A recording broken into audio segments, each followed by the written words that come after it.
As you see the crowd starting to build here at Mallala, the car park filling up with motorcycles instead of cars, which is always a nice sight to see. And of course it is an absolutely perfect day here in South Australia, so not a much better day you could have for but it made its way to Mallala Motorsports Park yesterday. As you can see, shot of the amount of cars that are over on the hill over there at the Honda hairpin this weekend. That mistake in this second 12-lap bout.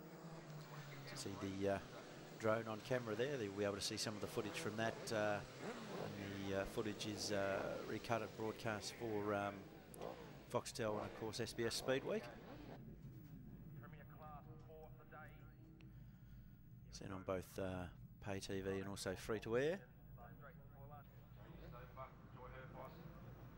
In the starter's hands now, this exciting second 12-lap Superbike bout. Oh, great start from Herfoss from position number 3, Trev. They all got off the line quite well, but it is Herfoss that will lead them through Race Tech turn 1 and 2 for the first time. Oh, Wayne Maxwell and Jamie Stouffer dusting each other up there in the middle of turn 2. Mike Jones right there in 4th position. Yeah, good start from Mad Mike Jones on board bike number 46, but it is the two team Hondas of Troy Herfoss and Jamie Stouffer that lead down into DID Chains turn 2. Who was that getting the hippie shakes there? Was that Ben Burke on board the BC Performance machine? So as that boys slide through the Kawasaki Kink turn 4 for the first time.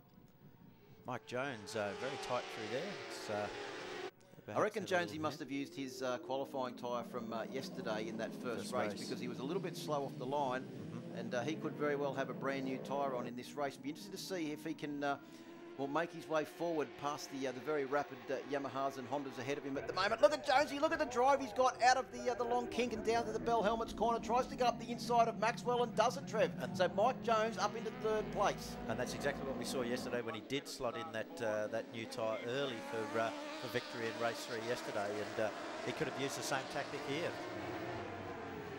But it is Herfoss, Stouffer, Jones ahead of Maxwell, and of course the Honda boys will be loving it if Mike Jones can keep his Kawasaki in that 3rd position and the Yamaha horde behind him, because that will reward them handsomely in the point stake. And of course it is all about championship points. It's a long series. Well, look at the battle between the two Kawasaki's there of Sean Condon and also Ben Burke, having a real whale of a time at the moment. Back there battling for 6th and 7th position. Herfoss has got 7/10 of a second now, and Wayne Maxwell and all the bikes looking actually to have plenty of grip through that turn 4 this time around, but Mike Jones now all over the back of Jamie Stouffer. Jamie Stouffer just coming back from that rather severe pelvis injury that's sustained at the World Superbike Support races in late February at Phillip Island. Well, what amazed me though, Trev, was the way that Jamie Stouffer was able to jump back on the bike with only, I think, 2 half days of testing coming into this round, and be so fast and so smooth as immediately when he jumped back onto the bike. I suppose that's years and years of experience and also severe grit and determination, which we know Jamie Stouffer has got plenty of.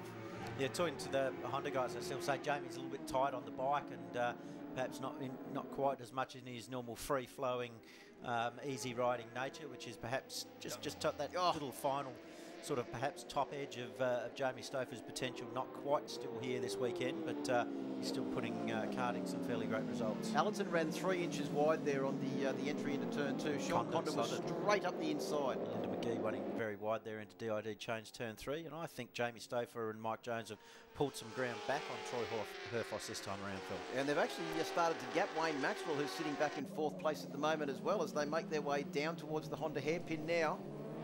And it's certainly a clear 3-bike group at the lead. Then it's a bit of a gap back to Maxwell, who leads the next lot through. Big wheelie on the change of direction onto the Bell Helmets, back straight from Ben Burke this time. Ben Burke really putting in a good performance here this weekend, Phil. Yeah, at the first round he had a lot of things didn't go his way with the way the motorcycle was working. They've done a lot of work to the bike in between rounds, and Ben Burke said he's done a little bit of work on himself as well, and he's having a great ride at the moment. At the moment being shadowed by Matty Walters on the Kawasaki Connection Kawasaki Motor Finance machine, right behind the BC Performance team rider. So Troy Herfoss still leads, but his gap has been halved. Jamie Stouffer now only 3/10 behind Troy Herfoss, and Jamie Stouffer the fastest man on that second lap, I should say, with a 66.5. but it was a 5-0. Mike Jones right with him, though, with a 66.53. So nothing separating those second and third place men. And now on the track, nothing separating that leading triumvirate. In actual fact, Glenn Allerton, as we said, ran out that little bit wide in Race Tech Corner Turn 2. In fact, he was the only rider in the top 9 that actually wasn't in the 106s or the 107s or lower. So we still have Honda 1-2 up in front here, a situation we saw so much in season 2014 when Team Honda Racing totally dominated the Swann Australasian FX Superbike Championship Series. Of course, Yamaha's rearmed with the new YZF R1M for season 2015 and starting to show some good results here this weekend.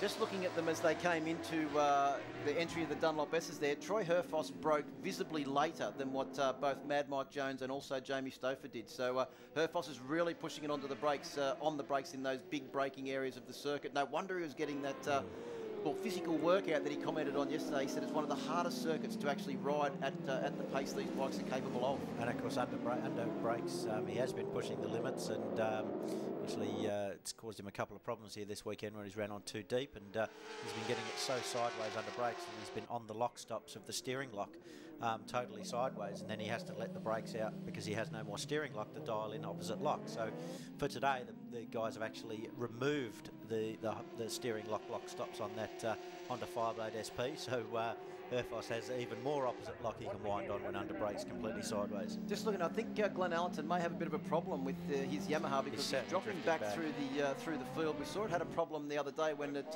cut through a wire on the rear brake, and the bike actually went into limp mode, and Glenn just was able to bring it home and score points. So it'd be interesting to see if Sean Condon can get the better of Wayne Maxwell here. There's very little separates them, only 0.2 of a second, but the leading trio are streets ahead of their pursuers now. There's 3 seconds between third place Mike Jones and fourth place Wayne Maxwell, and that's only after 5 laps, Phil. Yeah, and also just looking at Lyndon McGee, he really has dropped off the back of Matt Walters as well in the last couple of laps. Crew Halliday looking to go up the inside of Sean Condon that time around. And Ben Burke right with them as well. Crew Halliday's been suffering with massive, severe arm pump issues this weekend. Wayne Maxwell drifting the YZF R1M through the Kawasaki Kink turn 4 there, and then Crew Halliday doing exactly the same. So, well, Crew's actually come back a fair way, hasn't he? Because he dropped right off the back of this group now. He's right back up in there with Sean Condon and also Ben Burke, who are all over the back of Wayne Maxwell. Ben Burke's the fastest man in that group, Phil, was 6.8. He's the only one in that group of 4th to 9th place riders to actually put in a 66-second lap so far in this race. Well, Crew Halliday has just gone past Sean Condon. He's now right onto the back of his teammate Wayne Maxwell as they come round to complete 6 laps of this 12-lap journey. So half race distance, the 3 riders in the lead have got about a 4-second gap over the pursuing pack of 4 riders, which involves Wayne Maxwell, Crew Halliday, Sean Condon and Ben Burke. But it's Herfoss, it's Jamie Stouffer on bike, I was going to say bike number 27, bike number 2, and Mad Mike Jones on bike number 9 that lead this race at the moment.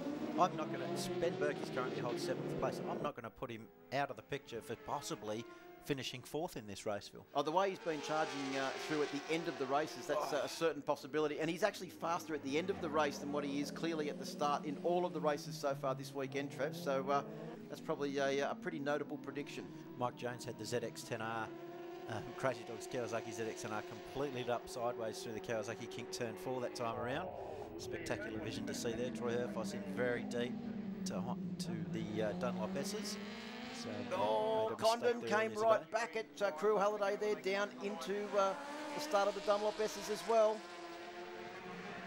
But look at these top 3, they really have broken away. In fact, on that last lap, Trev, they were all in the 6s, a 6.8 for Herfoss, a 6.7 for Stouffer, a 6.7 for Mike Jones, a 7.3 for Wayne Maxwell. And Halliday and Condon and Burke all did 7.3s. So we've got 6 sevens at the front. Mike Jones wide at DOD change turn 3. That'll would have cost him a couple of tenths there, perhaps. I think he might have even got a little bit hot in there and had to just take evasive action to the back of Jamie's machine. But Jamie's all over the back of Troy Herfoss. Got it lit up through turn 4 that time. I thought, look at Jamie sliding it in there with the bike going the opposite way to what you would think. In a bit deep there. He's going to lose a lot of speed trying to get through the S's there. It's going to allow those two guys to close right back up on him again. The moves that Jamie Stauffer was pulling there on Friday afternoon, where he comes into the corner with the bike actually pointing to the inside of the circuit. Herfoss, he's gone in a bit wide, has he? No, he's just managed to get it back online. You can see the foot out, as Josh Hook calls it, a bit of leg swag. So Herfoss has managed to keeping it all together so far. Mike Jones now starting to struggle with a little bit of grip from the back of that ZX10 as well, but nowhere near as much as these guys that are coming into shot with Wayne Maxwell and Crew Halliday. Benny Burke looked like he was suffering for a little bit of rear end grip there as he came out onto the straight, as well as the back end was sliding and the front end lifting on board the BC Performance SA Motorcycles machine. He had been the fastest man in this group, but yeah, did slow his pace considerably on that last lap, but he is still the only one of that group to have put in a 66-second lap so far in this race. But yeah, certainly lost a fair bit of ground on that battle for fourth place. Maxwell and Halliday starting to get away a fraction from Sean Condon too at the moment, by the look of it, as they make their way through the King. Halliday's going pretty well, considering he's had those arm pump issues, to be sitting right onto the back of his teammate there, Wayne Maxwell, winner of the first race earlier on today. That's where he'd be feeling that arm pump down into the Honda hairpin there, the hardest braking corner in Australia. Well, he's about to feel it again at the entry to the Dunlop S's as well. That'd have to be the second hardest braking area here at Mallala, you'd think, Trevor's. They make their way round to complete 9 laps of the 12-lap journey, so they're 3/4 race distance now. Oh. Condon screwing the gas on hard on that Bike Biz Kawasaki ZX10R. Be interested to see if he can try and mug one or two of those Yamaha guys over this course of this last 3 laps. Matty Walters has dropped off the pace a fraction too in that last couple of laps, sitting back there in 9th position. So up front it is still Herfoss, Stauffer and Jones. Only half a second covers that leading trio. Oh, Jamie starting to struggle with a little bit of grip there as well. It's as though he tried a different line on the way out of DID change turn 3 that time around. Oh, he drifted through there. Beautiful Jamie, of course, is very, very good at sliding a motorcycle when he needs to, but he doesn't need to all that often, of course, because that's not the fast way around a circuit. But if you want Jamie to have the bike on the lock, stop sideways around every corner, he's the man that can just go out there and do it for you. Well, Jones comes back pretty strong as they come down into the Dunlop S's. Look at this 3-way battle. Condon's actually come back now onto the back Wayne's of this very group. deep here. It's allowed Crew and Sean to climb right over the back of that YZF R1M. It's been very, very good under brakes here, Wayne, all weekend. It looks as though he's got in too deep many times, but he still manages to get that R1 stopped and turned, and I don't think he's actually run on or run too particularly wide. Even when you think he's got it in all too hot and it's going to end in tears, he still manages to collect it up. So that was the main thing he was working on early on in the weekend too, wasn't it, Trev? He actually said to us that braking stability and trying to find that rear grip when he's actually braking hard was where both he and his crew chief Warren Monson were really working hard on the setup of the R1M. At the moment, he's really trying hard to keep the attentions of his teammate Crew Halliday at bay. 26. Oh, Jones! Up the inside of Stauffer. Can he hold it? Jamie's going to come back on the inside as they go through the Bell Helmets, or onto Bell Helmet straight. I think Jones has got up into second place now. Will Jamie come back on the brakes? Might have a go. Of course, Jamie, well, nearly fully fit, but not completely bike fit after that serious pelvis injury he sustained earlier in the year, but carding some great results here this weekend. Incredible results considering his lack of bike fitness and also the lack of training he's been able to do with that pelvic injury. But that's exactly what you'd expect from Jamie Stauffer, to be able to come back so strong with minimal preparation.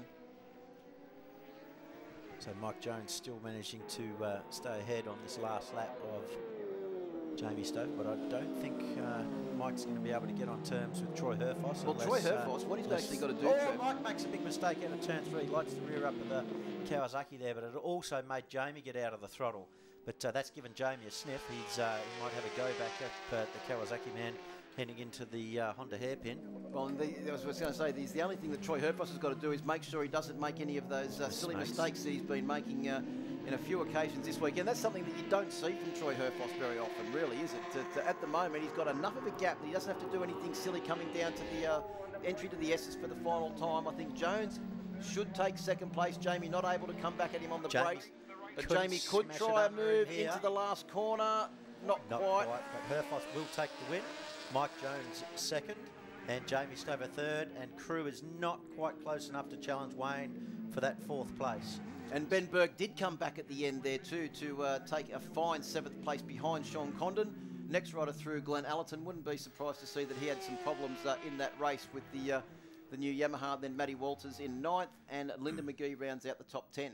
So Troy Herfoss will be very happy to salvage a bit more pride after those couple of mistakes yesterday. So very important. Of course, he is our series leader.